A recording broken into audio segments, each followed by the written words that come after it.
Assalamualaikum dan salam sejahtera. Kini saya berada di Koperasi Pembiayaan Syariah Angkasa Berhad atau dikenali sebagai Kopsya. Untuk pengetahuan semua, Kopsya merupakan salah satu koperasi di bawah program Kod e-Qoranu di mana program ini membantu koperasi dalam pengurusan aranu, latihan dan bimbingan di bawah IKMA. Mari kita bersama wakil koperasi untuk penerangan yang lebih lanjut.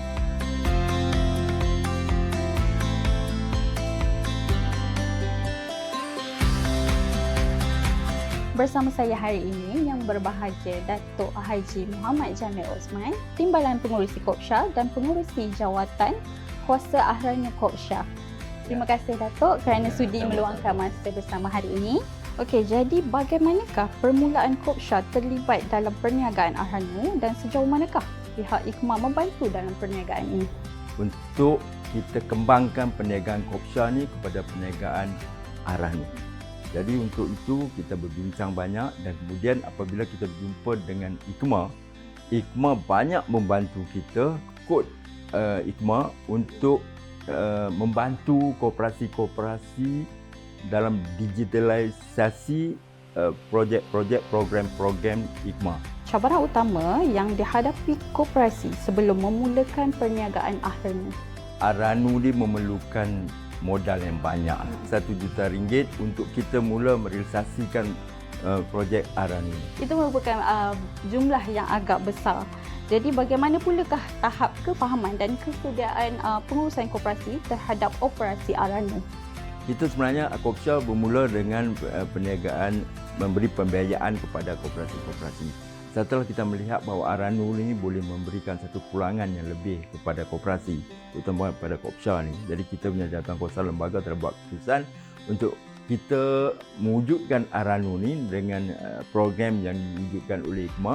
Jadi dengan ilmu yang kosong, IKMA lah yang banyak memberikan bantuan, memberikan taklimat, memberikan maklumat 6 bulan. Kita dah mula dapat satu tahapan sesuai di sini.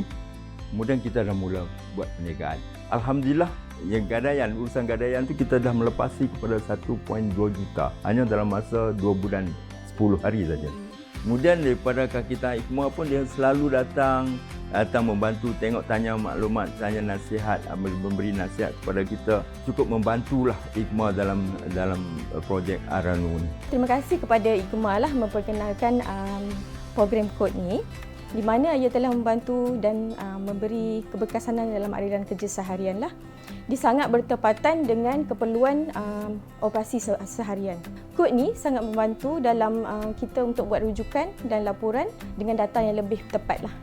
Kami telah menghadiri beberapa kursus lah yang dianjurkan oleh pihak IKMA bagi memperkasakan pengetahuan dan praktikal kepada staf-staf Ahranu lah. Saya nak mengajak supaya koperasi-koperasi yang lain untuk bersama-sama dengan kami lah, bekerjasama dengan pihak IKMA untuk mendengarkan industri Ahranu di bawah bimbingan IKMA.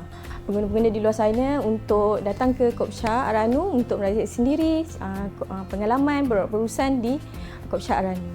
Saya mendoakan semoga Kopsya Ahranu terus maju jaya pada masa akan datang. Terima kasih. Begitulah perkongsian bersama Kopsya Ahranu. Nantikan saya di koperasi seterusnya.